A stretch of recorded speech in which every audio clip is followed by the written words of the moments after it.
Hello friends, my name is Professor Jadhav PL.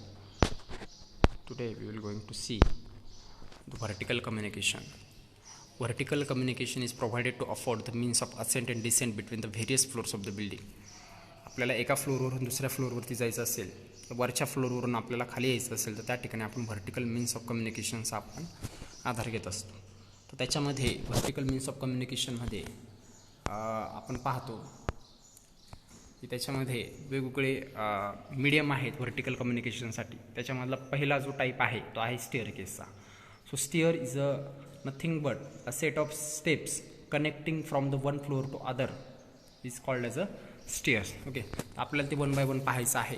तर ही एक diagram आहे. याच्यामध्ये स्टेअर केसचे जे काही कंपोनंट आहेत ते या ठिकाणी शो केलेले आहेत, ज्याच्यामध्ये आपण पाहू शकतो newel post, baluster, handrail, tread, riser, going, waist slab, step, string, scotia असे वेगवेगळे कंपोनंट याच्यामध्ये दाखवलेले आहेत. तर 1 बाय 1 आपल्याला सगळे कंपोनंट आपल्याला पाहायचे.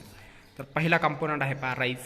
So rise is a vertical distance between 2 successive steps called as a rise. 2 successive स्टेप्समधलं जे अंतर असतं, 2 पायऱ्यांमधलं जे अंतर असतं त्याला आपण राईज म्हणतो. व्हर्टिकल जे डिस्टन्स असतं त्याला आपण राईज म्हणतो. It is the vertical distance between 2 successive steps is called as a rise.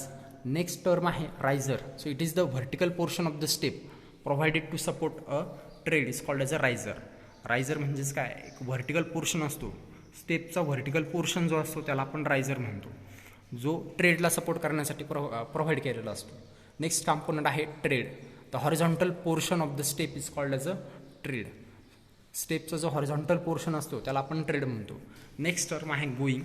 The horizontal distance between 2 consecutive riser is called as a going.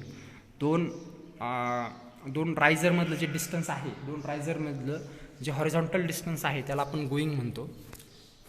Next term आपल्याला पाहायची पहा binder. They are tapering steps use for the changing the direction of the stairs. Tapering steps त्या ठिकाणी provide केलेल्या असतात, जेणेकरून आपण direction change करू शकतो. स्टेअरवरून जात असताना डायरेक्शन चेंज करण्यासाठी काही स्टेप्स प्रोव्हाइड केलेल्या असतात, त्याला आपण विंडर्स म्हणतो. नेक्स्ट आपल्याला पाहायचे newel post. So these are the principal balusters use at the top and the bottom of the flight. Principal balusters जे टॉपला आणि बॉटमला, फ्लाईटच्या टॉपला आणि बॉटमला प्रोव्हाइड केलेले असतात, त्याला आपण नेवल पोस्ट म्हणतो. Next one is a soffit. The area under the surface of the stair is called as a soffit. Stair केसच्या खालचा जो पोर्शन असतो त्याला आपण सॉफिट म्हणतो. स्टेअर केसचा खालचा जो पोर्शन असतो त्याला आपण सॉफिट म्हणतो. Next one is a landing. So it is the level platform at the top or the bottom of the flight between the flowers is called as a landing. Okay, it is the level platform at the top or the bottom of the flight between the floors is called as a landing. A landing facilitate the change of direction and provide an opportunity for taking a rest during the use of the stair. स्टेअरकेसचा वापर करत असताना direction change करण्यासाठी horizontal platform त्या ठिकाणी provide केलेला असतो. 2 फ्लाईटमधला जो horizontal platform असतो त्याला आपण लँडिंग म्हणतो. हा प्लॅटफॉर्म प्रोव्हाइड आपण याच्यासाठी करतो की आपण डायरेक्शन चेंज करू शकतो. स्टेअरकेसची डायरेक्शन चेंज करण्यासाठी आपण त्या हॉरिझॉन्टल प्लॅटफॉर्मचा आपण वापर करतो. ओके, रेस्टसाठी सुद्धा आपण त्या प्लॅटफॉर्मचा आपण वापर करतो.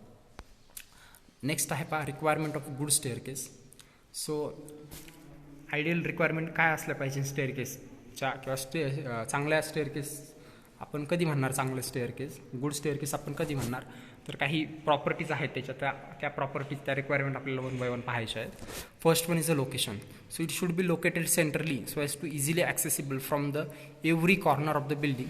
Light and proper ventilation should be there. Okay, location कुठं असलं पाहिजे, चांगली स्टेअरकेस कोणत्या स्टेअरकेसला म्हणणार, त्याचं लोकेशन कुठं असलं पाहिजे चांगल्या स्टेअरकेसचं, तर ते नेहमी बिल्डिंगच्या सेंटरला असलं पाहिजे, जेणेकरून कुठल्याही कॉर्नरवरून आपण त्या ठिकाणी इझिली त्या ठिकाणी पोहोचू शकतो. आणि लाईट अँड व्हेंटिलेशन त्या ठिकाणी प्रॉपर असलं पाहिजे, तर आपण त्याला गुड स्टेअरकेस म्हणणार. Next one is a width of the stair. Width of stair किती असली पाहिजे. The usually adopted average value of the stair width for the public and residential building is 1.8 and 90 centimetre respectively.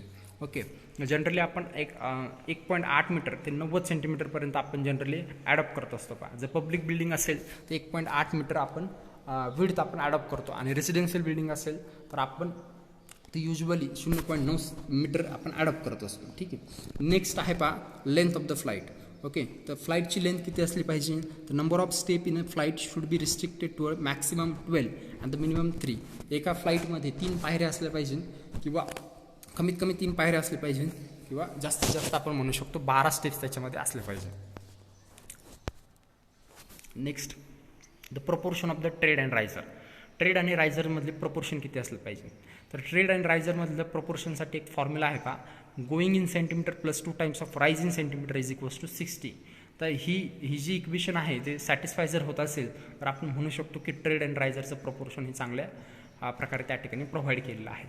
आणखी एक proportion आहे पहा, going in MM plus rise in MM is equals to 400 to 410 approximately. Going आणि rise यांची जी addition आहे MM मध्ये ती 400 ते 410 MM इतकी असली पाहिजे. Next formula is adopt the standard size of the going and the rise as 30 centimetre and 40 centimetre respectively. गोईंगची स्टँडर्ड साईज आपण 30 सेंटीमीटर ॲडॉप्ट केली पाहिजे आणि राईजची साईज आपण 14 सेंटीमीटर म्हणजे 14 सेंटीमीटर आपण ॲडॉप्ट केली पाहिजे. नेक्स्ट आहे पहा स्टेप प्रपोर्शन. ट्रेड अँड रायझरचं प्रपोर्शन आपण पाहिलं, आता आपल्याला पाहायचं आहे स्टेपचं प्रपोर्शन.